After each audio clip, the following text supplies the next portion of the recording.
and welcome to the Budget Briefing, your guide to Budget 2022 with me, Sorcha Corcoran, and in association with EY Ireland.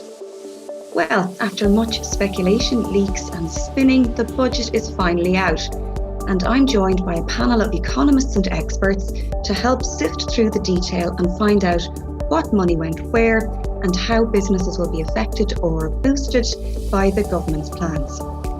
I'm delighted to be joined once more by Jim Power, economist and co-host of The Other Hand podcast, plus Kevin McLoughlin, partner and head of tax, EY Ireland, and Neil Gibson, chief economist, EY Ireland. Can we start off first, Jim, with a quick overview of what happened yesterday in the budget, the key takeaways from your point of view? The budget package, Sorcha, was 4.7 billion, and that had been highlighted in the July summer economic statement. At that stage, he said the package was going to be 4.7 billion, and that's exactly what was delivered yesterday.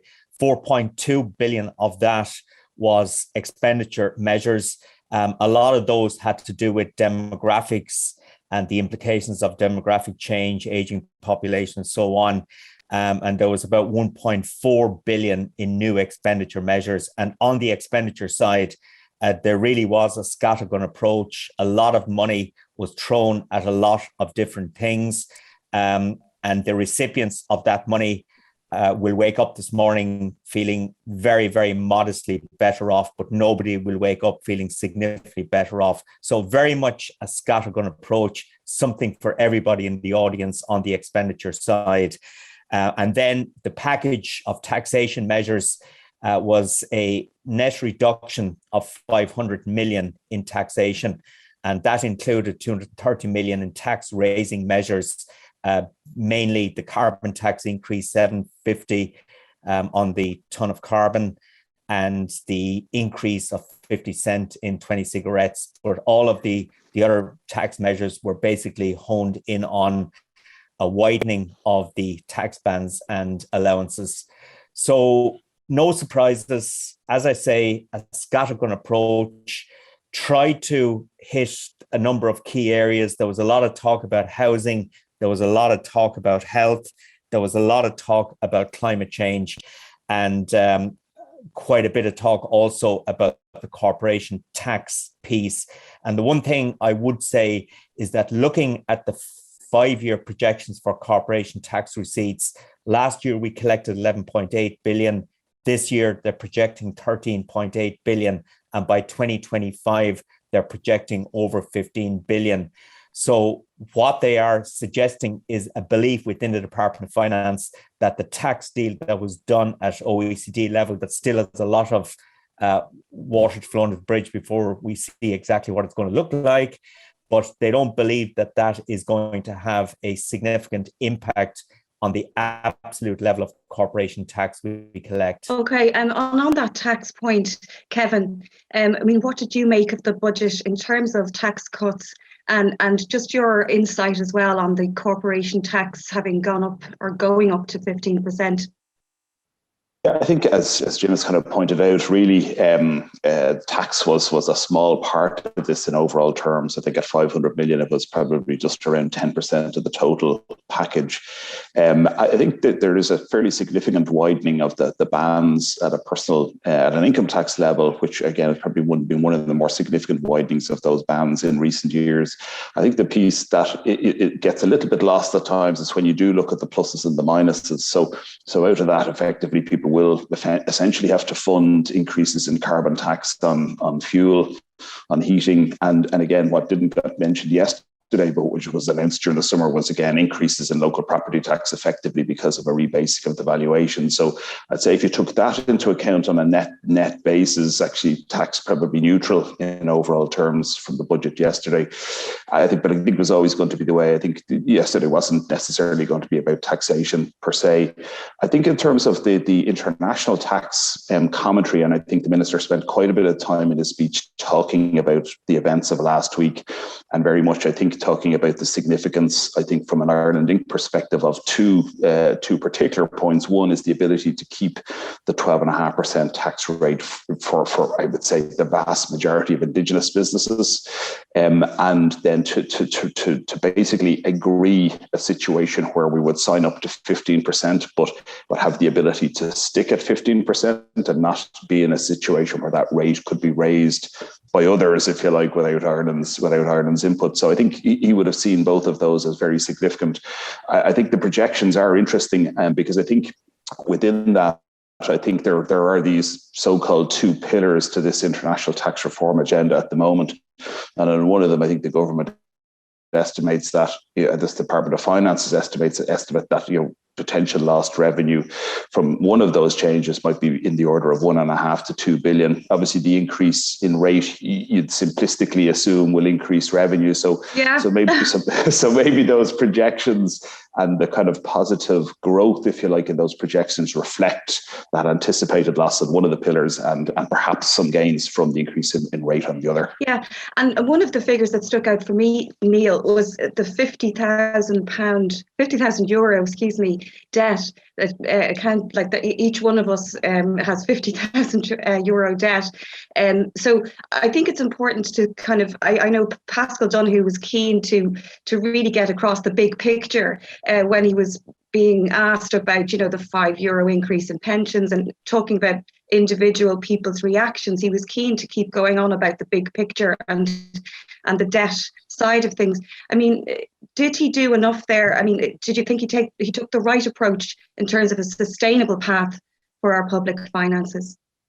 Yes, it was a fascinating speech in many ways, in that it was almost tonally different to what you would have expected in a budget.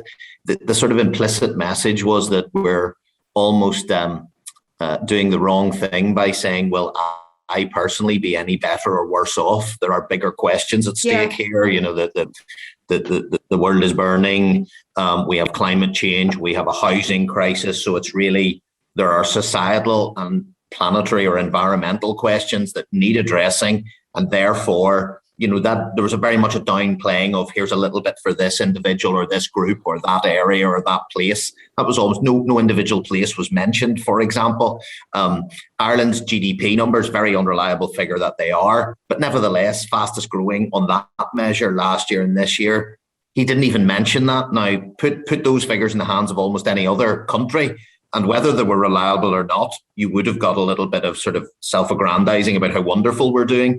So the tone there was very much, there are big questions to deal with.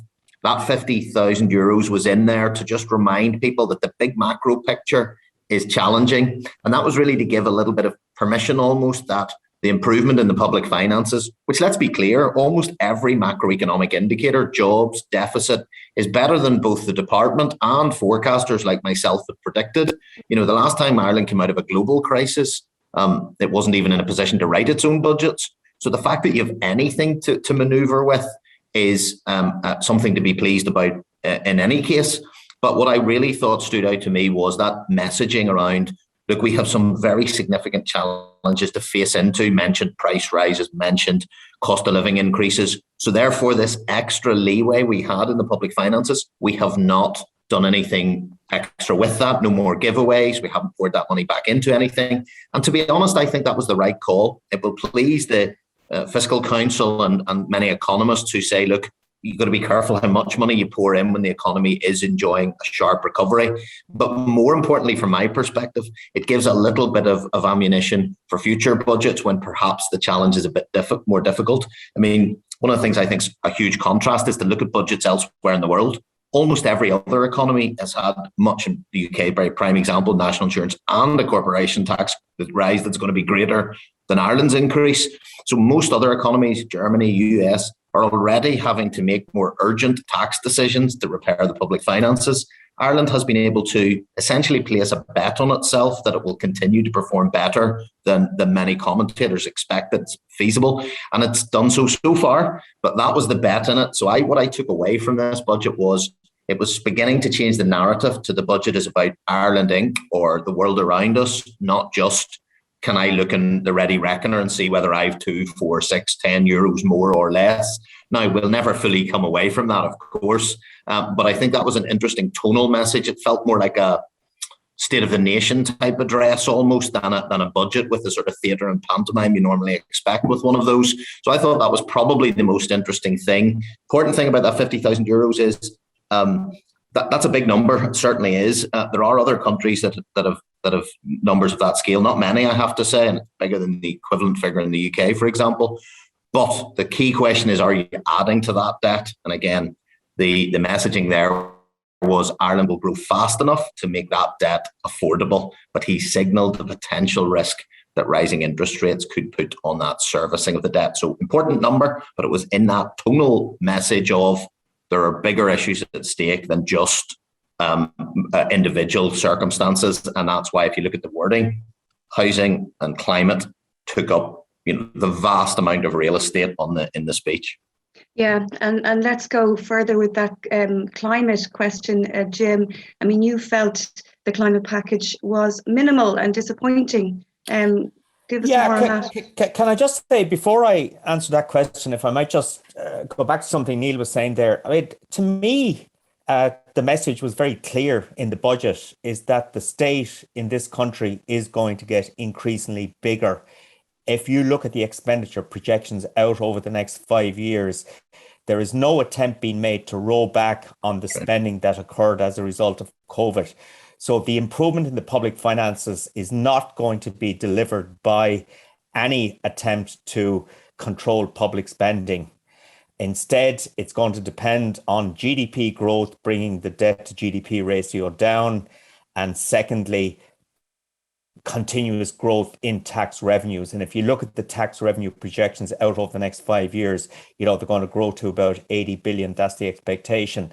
So I kind of disagree with Neil on that one. I think that was very much the focus. This is just the state spending money, and the role, the incredibly strong role the state has attained over the last 18 months is set to continue into the future. So I think that's the reality. He mentioned, the climate burning or flaming, whatever word he used. Well, if that is the case, and I think we all accept that is the case, why in the name of God was the package of measures so pathetic? I mean, the climate part of this, in my view, was pretty abysmal. And I'm amazed that with the leader of the Green Party in a prominent position in government, that the climate package was not significantly greater. If you look at Ireland has a commitment by 2030 to reduce emissions by 51% from 2018 levels. That is an incredibly ambitious target. And in fact, we heard John Fitzgerald from the Climate Advisory Council was reported in media at the weekend as saying that this target was too aggressive. It'd be better being spread out. But we have that target is now built into the Irish law. Okay, so we have to try and achieve it. There was nothing in the budget yesterday that would push us in that direction, because transport is going to be a key part of the delivery. And the changes that were made to the VRT treatment of cars, etc., will do very little to push the electrification of the fleet, because all they're trying to do is stop people from buying the higher emission cars, but they're not putting alternatives in place. So that whole climate package worries me. I thought it was pathetic, to be honest, and it totally flew in the face of what he said about the planet burning. Yeah, and Kevin, just on that, I mean, the big headline phrase was cost of living, and the carbon tax going up. A lot of reaction would have been, look, the carbon tax is going up. That's the main measure to tackle climate change, but we don't have the alternatives to switch to. So really what you're dealing with is another area where the cost of living is going up. And inflation, we're talking about 3.7% is the latest figure. What are your thoughts on that, like matching the cost of living with these climate change changes that we need? Yeah, I've no doubt that because again, the plan for carbon taxes over the course of the next 9 years is set. I mean, that was essentially kind of implemented last year. So we'll be up to €100 per tonne by 2030. That's already in law. So this kind of series of increases is already there. And I've no doubt that part of the kind of rationale, I suspect, for some of the increases on the welfare side and things like, let's say, the widening of the bands and the kind of modest enough increases in tax credits were probably designed to make those increases, if you like, that little bit more affordable, in the sense of putting more money in people's pockets. But I think, like Jim, I'd say that, there was very little on the tax side other than a statement that said it seemed to suggest that carbon tax is effectively the most influential way in which you can reduce emissions. And really, other than that, there was nothing in particular. Adjusting the VRT rates is really kind of, in terms of buying new cars, there's no real increase. There's no stick, if you like, in terms of using fuel or the polluter pays principle, which I suppose has kind of driven a lot of the policy in this regard in the UK, and some kind of quite targeted measures around, accelerated capital allowances, which is basically the ability to write off the full cost of certain investments in year one. So it seems from fiscally at the moment, everything hinges on the ability of carbon tax to drive changes in behaviour. And I think part of the challenge here too is that, and Neil and I talked about this a little bit yesterday in our own deliberations, is that the budget is kind of now just one of a series of policy announcements that happened during the course of the year. So whether it's the Climate Action Plan earlier this year, the National Development Plan, the budget today, carbon budget in a couple of weeks' time. So in a way, it's actually quite difficult to glean the full picture or a very concise and complete picture around, what our plan is around, reducing those emissions by 2030, because we're getting pieces of the jigsaw as we go, but it's quite difficult then to actually pull it all together into one coherent story. Yeah, and I suppose, could we say the same too, Neil, regarding housing? I mean, one of the things the opposition jumped on was there was nothing in the budget for renters. And they also were highly critical of this new land zone tax idea. I mean, what are your views on the budget and how it addressed the housing crisis? Yes, it was, I think, in the deliberations we had as a partner group yesterday, Jim's view was very much echoed by our team, which was the ball was on the penalty spot with some of the statements about climate, but there was no one to kick it after that. It didn't really follow through.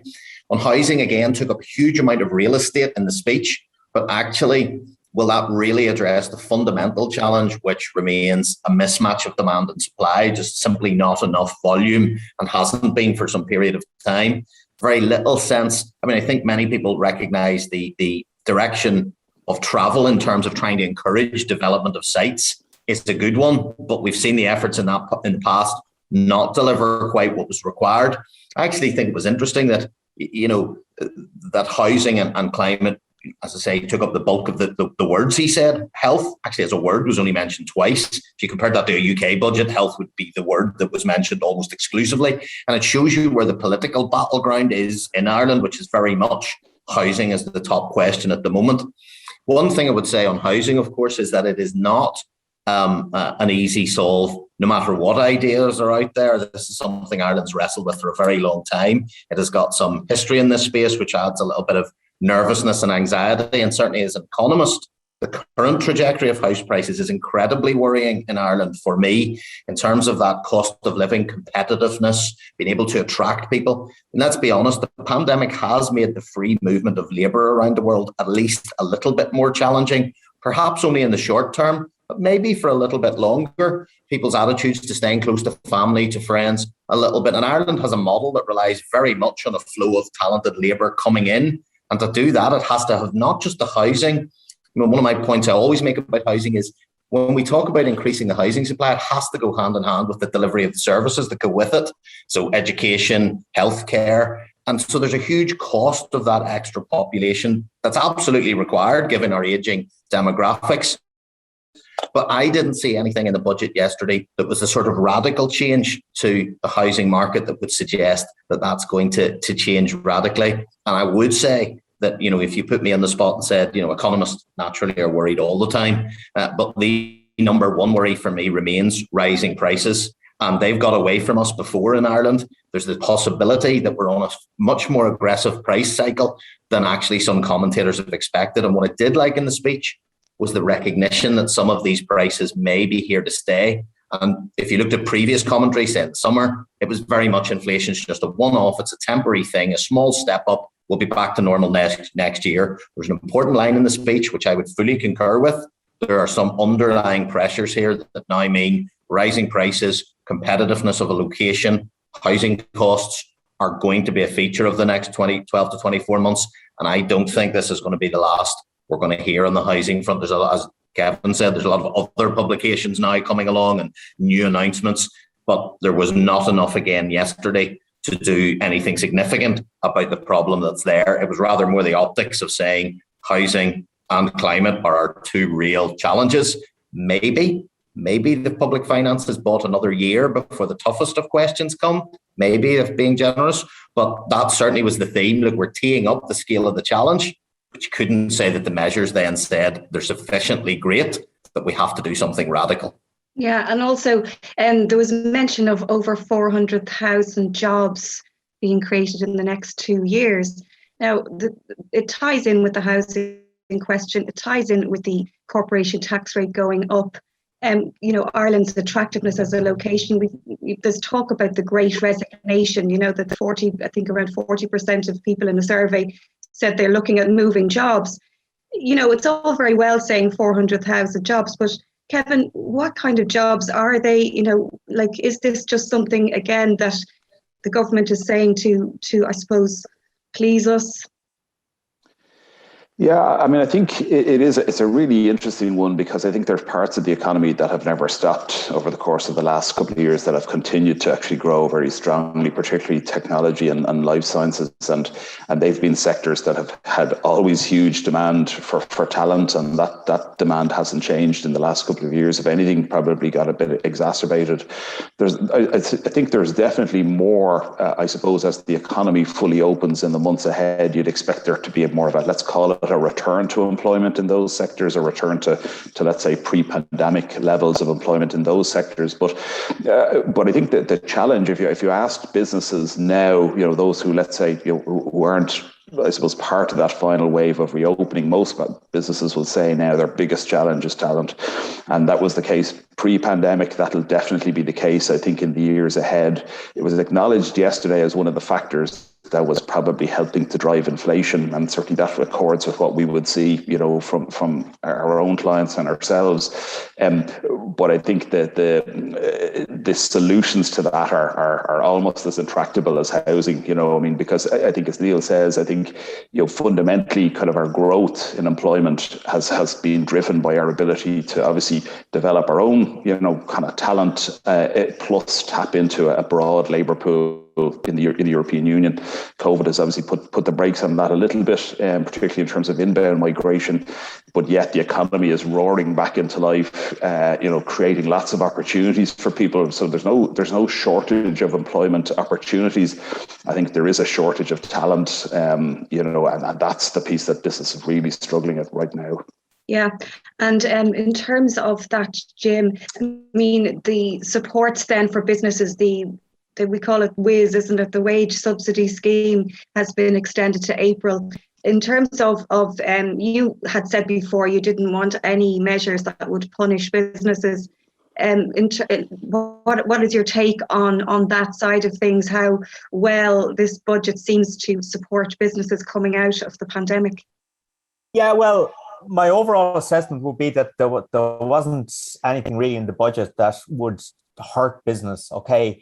But at the margin, we got some business supports. I think the extension and the gradual tapering down of the employer wage support scheme makes sense, because the danger was that we got this cliff edge, that all of that support suddenly ended, because there are a lot of businesses out there, particularly SME businesses, in sectors of the economy like hospitality, non-essential retail, personal services, who have been subject to serious restrictions over the last 18 months. They have built up a debt legacy that will haunt them for some time to come. So I think it was essential that those businesses continue to get support.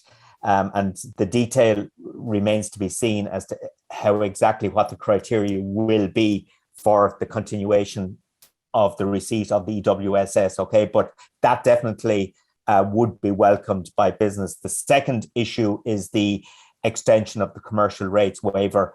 I also think, for the same reasons, that is a positive development. So those were the two real supports for small business in the budget. But in overall terms, if I was an SME owner this morning, which I am, there was nothing in the budget that would particularly enthuse me yesterday.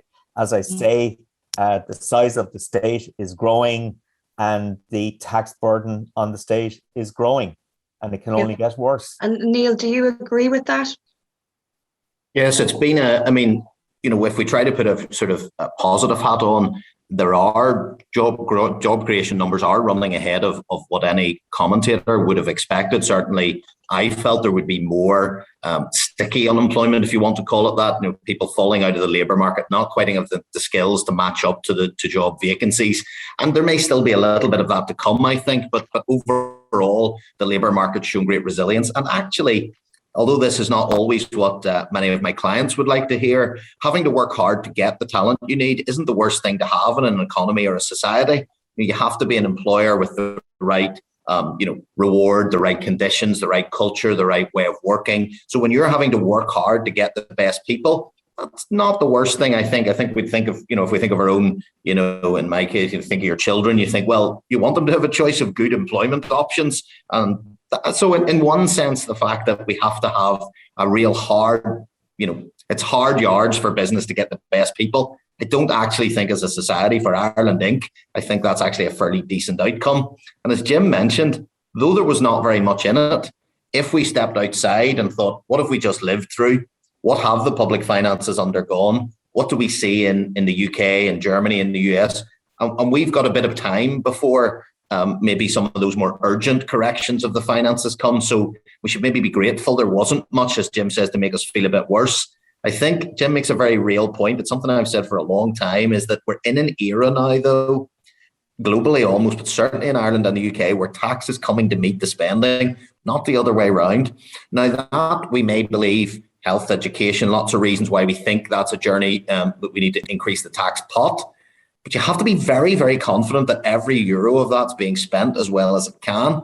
And one of the big challenges, looking at the National Development Plan refresh published again, one of the big questions over the next few years will be ensuring that value for money for the taxpayer. If their financial circumstances get more challenging due to rising prices, you're going to see a lot more scrutiny over public spending to say, am I getting the outcomes for this that my taxes are going towards? So I would be sending that signal to the government that they can't take it as read, that it'll be always the case that the tax pot can be increased to meet the spending. I think we're going to enter an era in which there'll be a little bit more scrutiny of that spending. In particular, are we getting the education or the health outcomes that spending is worth? So I think in summary, Jim's right. We were almost fortunate that we didn't have anything to make the situation worse for business, because that's the case for many other parts of the world. But actually, I think that balancing of the books gets a little bit tougher when we look down the line. Absolutely. Yeah, if I may intervene there, Sorcha, to totally agree with what Neil was saying there, in the sense that there is way too much political focus on the quantity of money we spend on public services. And that was a key part of the speech yesterday. I mean, I lost the will to live during the expenditure speech. There was so much being thrown out, so many figures being thrown out there. I would love to see a lot more focus on the quality of that spend. And I think the case study we should all look at really is the health service over the last 15 years. If you throw more and more resources into something, the danger is you actually reinforce the inefficiencies. Unless there is a reform in the manner in which public services are delivered, we will just spend all this money, and will we be better off 5 years down the road? It's an open question. And lastly, to yourself, Kevin, I mean, the government will need buy-in from the general public on this. And as Neil said, we're going to be looking more closely about how money is spent. What are your final thoughts then on looking ahead from this budget? Yeah, I think probably to put a bit of a tax lens probably on what both Neil and Jim have talked about. I think there's unquestionably a clear statement that the buoyancy in revenues is driven by a return to employment and kind of increases in income tax off the back of that. There's undoubtedly a big part of it as well is related to increases in consumer spending, which probably stopped to a large degree during the pandemic, and that has driven very high receipts in the indirect tax space. And I think there's a lot to be pleased about, in the sense that what was projected as a 2-year deficit of 34 billion very quickly actually is down to 21 billion. That's a fantastic achievement. Having said that, off the back of what at the moment is probably a total tax revenue of about 70 billion. 10 billion a year is still a huge deficit. It's a huge deficit in spending, and there is a basic question as to whether those two tax areas in particular can continue to grow to plug that gap. And I suppose the view there is that you'd struggle to see that. Yes, there's definitely more people, and the projections are that unemployment will drop from just under 10%, I think, to probably close to 6% by the end of next year. So that undoubtedly will drive higher levels of income tax. But there's a big piece here which is fundamentally dependent on the continued strong growth in the economy, as really the way that the government seems to see the gap is going to get closed, and that's the gamble here, I guess, and it's the piece that for the moment at least is staving off what other countries, as Neil says, have done, which is effectively to already increase levels of taxation straight away. Great stuff. Listen, thank you so much. Unfortunately, we've run out of time, but thank you, Jim, Neil and Kevin, so much for your insights and your opinions, and hopefully we can look forward with optimism now from here. Thanks very much. Thanks, Sorcha. Thank you. So that's it for this episode and for this year's series of the budget briefing in association with EY Ireland. I hope you found it helpful, and I want to thank my guests once again, Jim, Kevin and Neil, for their invaluable insights and opinions. I'm Sorcha Corcoran, and thanks for listening.